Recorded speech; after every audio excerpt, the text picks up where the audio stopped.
excusez-moi, deuxième partie de notre louloute qui doit épouser, en tout cas, qui est en voie d'épouser la meilleure amie de sa femme. Il me dit, Madame Sol, c'est comme ça que ma soeur ne fait que m'appeler au téléphone pour dire qu'il faut qu'elle me parle, il faut qu'elle me parle, il faut qu'elle me parle de la femme dont je veux épouser, bla bla bla bla. Madame Sol, ma soeur ne vit pas dans la même ville que moi. Elle est censée arriver dans quelques jours avant le mariage. Mais elle insiste pour venir avant, bien un peu plus tôt. Donc je lui accorde ça. Je dis ok, si ma soeur tient vraiment à me parler, surtout que quand moi j'étais à l'étranger, elle est partie de chez moi, ma femme m'a donné sa version, elle m'a donné sa version, mais ma soeur ne m'a vraiment pas donné les vraies raisons qui ont fait qu'elle parte de chez moi. Parce que je vous avais dit déjà dans la première vidéo que sa famille n'a jamais aimé sa femme parce que sa femme n'accouchait pas.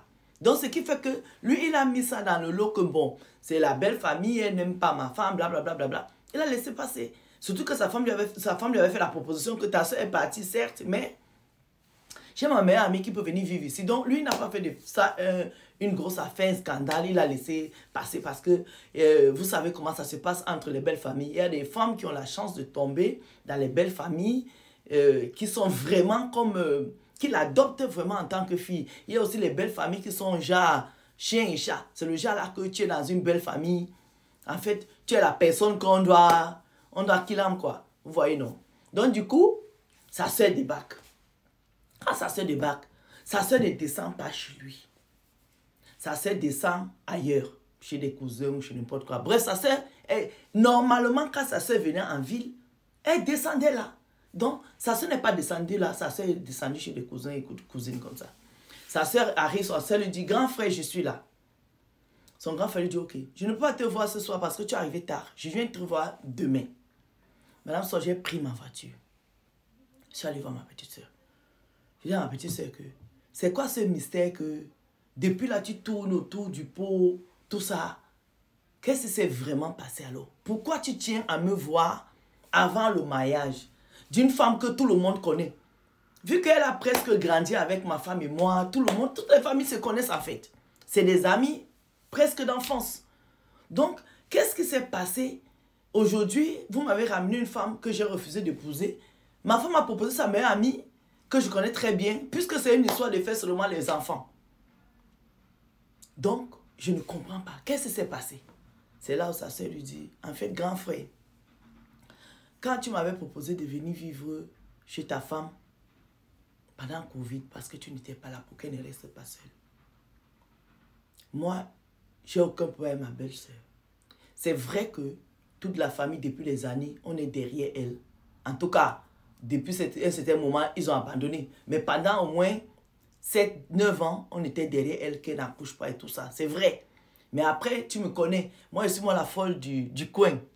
C'est les mots, hein. Les mots que lui-même, il met dans le voice. Que sa petite soeur dit que tu sais que je suis la folle du coin.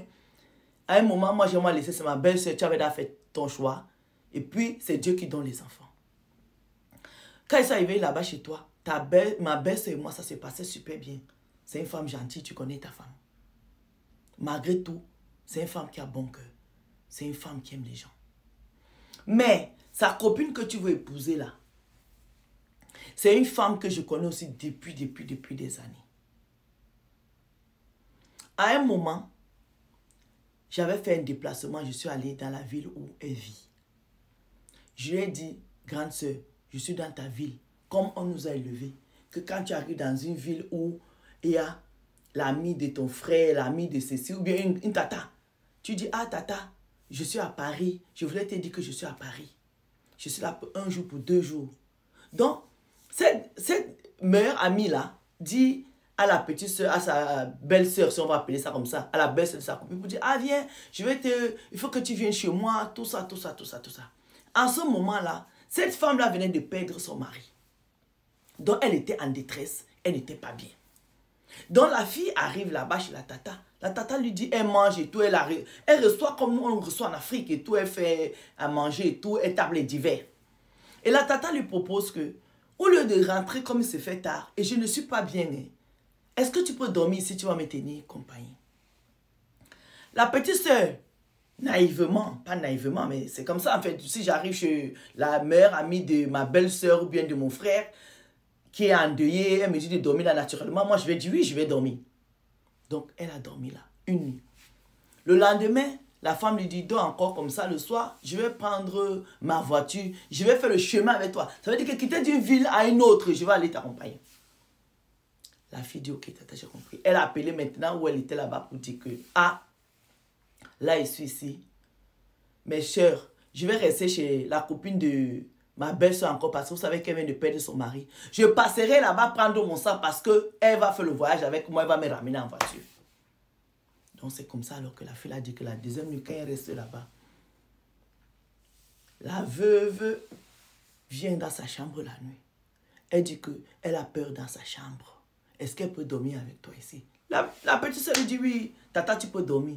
C'est comme ça que dans la foulée, elle dit à son grand frère que dans la foulée, je me retrouve dans les choses des adultes avec la meilleure amie de ta femme. Mon grand frère, j'ai eu honte d'en parler. Elle s'est excusée le matin. J'ai pleuré, mon grand frère. Quand il voulait me raccompagner avec sa voiture, j'ai dit que je ne pars pas. J'ai appelé mes amis où j'étais pour leur dire que finalement, la meilleure amie de ma belle-sœur ne m'accompagne plus. Je vais rentrer moi-même avec mon bus. Elle allait prendre son car, ben c'est quoi, elle est rentrée. Et depuis ce jour-là, elle est restée silence radio. Elle n'a parlé de ça à personne. Donc mon grand frère, quand je viens chez ta femme, cette femme-là était là presque tous les week-ends. Et elle dormait dans la chambre avec ta femme. Sachant ce que moi, ce que j'ai subi chez elle, j'ai réfléchi, j'ai dit, hé, la femme, si je suis allée chez elle l'année où elle avait perdu son mari là, voilà ce qu'elle m'a fait la nuit. À mon insu, je me suis retrouvée, j'étais en train de faire l'étude des adultes. Mais je n'ai dit à personne parce que j'avais honte. Est-ce qu'elle est en train de faire les mêmes choses avec ma belle-sœur? Elle a commencé à réfléchir comment elle va faire ça. Elle dit qu'elle allait se confier à une amie.